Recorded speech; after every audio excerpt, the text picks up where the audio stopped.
केंद्रीय सड़क एवं परिवहन मंत्रालय भारत सरकार की महत्वपूर्ण सड़क योजना द्वारका एक्सप्रेसवे का प्रधानमंत्री नरेंद्र मोदी 11 मार्च को उद्घाटन करेंगे और जनता को समर्पित करेंगे। प्रधानमंत्री अटल बिहारी वाजपेयी के कार्यकाल में उपरोक्त द्वारका एक्सप्रेसवे योजना की प्लानिंग हुई थी, लेकिन द्वारका एक्सप्रेसवे योजना का क्रियान्वयन 2016 में आरंभ हुआ, जिसे तैयार करने में करीब 18 वर्षों का लंबा समय लग गया। प्रधानमंत्री कार्यालय और केंद्रीय सड़क परिवहन मंत्री नितिन गडकरी की लगातार मॉनिटरिंग के पश्चात द्वारका एक्सप्रेसवे का निर्माण कार्य पूरा हो सका। द्वारका एक्सप्रेसवे दिल्ली और हरियाणा के गुरुग्राम को आपस में जोड़ेगा और यातायात को सुगम बनाएगा। राजधानी के नेशनल हाईवे 8 स्थित महिपालपुर में शिव मूर्ति से द्वारका एक्सप्रेसवे आरंभ हो रहा है और गुरुग्राम के खेकड़ी डोला टोल प्लाजा पर समाप्त होगा। दिल्ली में इसकी कुल लंबाई 19 किलोमीटर है और गुरुग्राम में इसकी कुल लंबाई 10 किलोमीटर यानी कुल 29 किलोमीटर लंबा द्वारका एक्सप्रेसवे बनाया गया है। द्वारका एक्सप्रेसवे में 2 टनल, कई फ्लाईओवर, सर्विस लेन और रेलवे ब्रिज है। यह देश का ऐसा पहला एलिवेटेड हाईवे है जिसे सिर्फ एक पिलर पर बनाया गया है, क्योंकि अधिकांश एलिवेटेड रोडों का निर्माण 2 पिलरों पर किया जाता है। इसमें कुल 16 लेन हैं, जिसमें 8 लेन एलिवेटेड और 8 लेन सर्विस रोड है। रेलवे ब्रिज के निकट इसमें 20 लेन रखी गई है। द्वारका एक्सप्रेसवे में वैसे तो कई विशेषताएं हैं, परंतु 3.6 किलोमीटर लंबी 8 लेन की सुरंग इसकी सबसे महत्वपूर्ण बात है। इसका निर्माण कुल 9,000 करोड़ रुपए की लागत से national highway authority of India द्वारा किया गया है। जानकारी के मुताबिक इसके निर्माण में करीब 2 लाख टन स्टील का इस्तेमाल हुआ है। स्टील से एक ब्रिज भी बनाया गया है। ब्रिज की विशेषता यह है कि उसमें कोई पिलर नहीं है, जो भारतीय इंजीनियरों की योग्यता को दर्शाता है। वहीं 20 लाख क्यूसिक सीमेंट और कंक्रीट लगाई गई है, इसलिए निर्माण की क्वालिटी झलकती है। करीब 12,000 पेड़ों को ट्रांसप्लांट भी किया गया है, जो national highway authority of India के लिए एक बेहद बड़ी चुनौती थी। हालांकि वर्ष 2006 में हाईवे के निर्माण कार्य की योजना तैयार हो चुकी थी और 2011 में एक कंपनी को टेंडर भी दिया गया था, लेकिन पेड़ों के स्थानांतरण एवं भूमि अधिग्रहण के मामलों की वजह से निर्माण कार्य लगातार लेट होता गया। दिल्ली सरकार ने वर्ष 2016 में पेड़ों के स्थानांतरण के लिए ज़मीन प्रदान की, जिसके बाद हरियाणा सरकार ने भी पेड़ों के लिए जगह प्रदान की। वहीं भूमि अधिग्रहण के मामलों को केंद्र सरकार के हस्तक्षेप के पश्चात जल्द से जल्द निपटाया गया और निर्माण कार्य ने गति पकड़ी।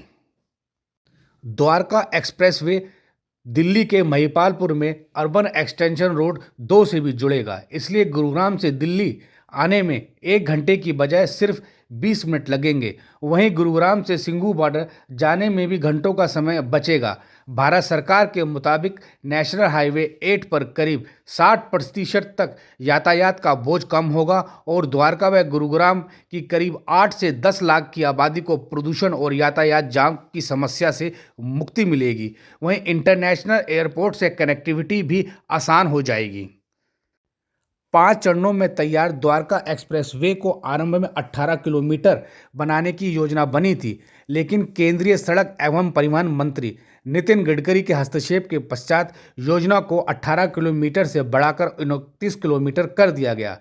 प्रतिदिन हजारों कमर्शियल वाहन द्वारका एक्सप्रेसवे से होते हुए यूईआर सेकंड से सिंघू बॉर्डर निकल जाएंगे। दिल्ली के लाखों लोगों को प्रदूषण और यातायात जाम से मुक्ति मिलेगी। दिल्ली में लगातार बढ़ते प्रदूषण के कारण दिल्ली वासियों का जीना मुश्किल हो चुका है, लेकिन द्वारका एक्सप्रेसवे दिल्ली वासियों की समस्या को कम करेगा।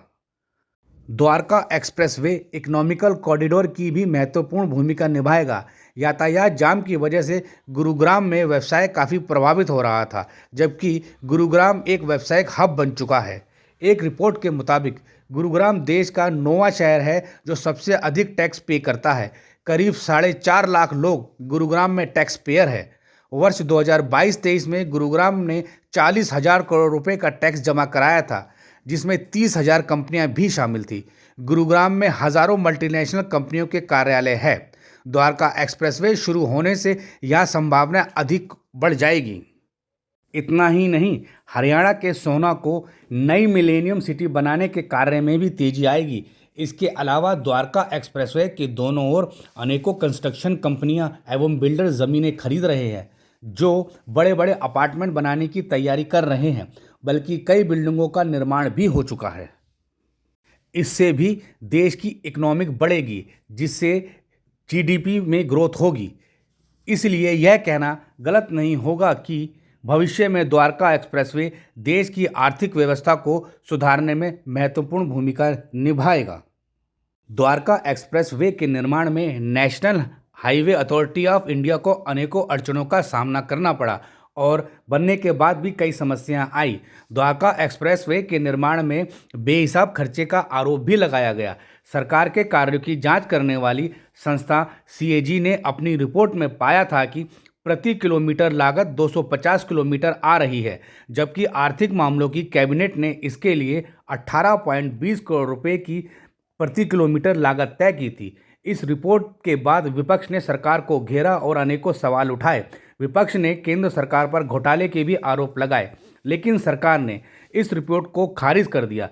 केंद्रीय सड़क एवं परिवहन मंत्रालय नितिन गडकरी ने लोकसभा में बताया कि बेशक द्वारका एक्सप्रेसवे की कुल लंबाई 29 किलोमीटर है, लेकिन 8 लेन एलिवेटेड रोड व टनल की लंबाई को मिला दे तो इसकी कुल लंबाई 250 किलोमीटर होती है और इस हिसाब से द्वारका एक्सप्रेसवे के निर्माण में प्रत्येक किलोमीटर पर 9.50 करोड़ रुपए ही खर्च हुए हैं, जो सीजीए की रिपोर्ट से बेहद कम है।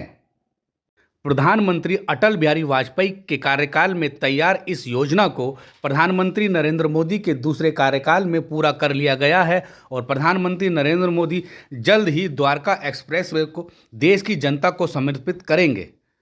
द्वारका एक्सप्रेसवे बेहद सुंदर, अत्याधुनिक सुविधाओं से लैस भारतीय इंजीनियरों के प्रयास का खूबसूरत नमूना है, जिसे देखकर देशवासी अपने आप पर गौरवान्वित महसूस करेंगे। हालांकि देश की राजधानी के करीब 2 करोड़ लोगों को इसका सबसे अधिक फायदा होगा, परंतु इसके बावजूद पंजाब, हरियाणा, हिमाचल, जम्मू कश्मीर के लोगों को भी इसका सीधा सीधा लाभ हो सकेगा।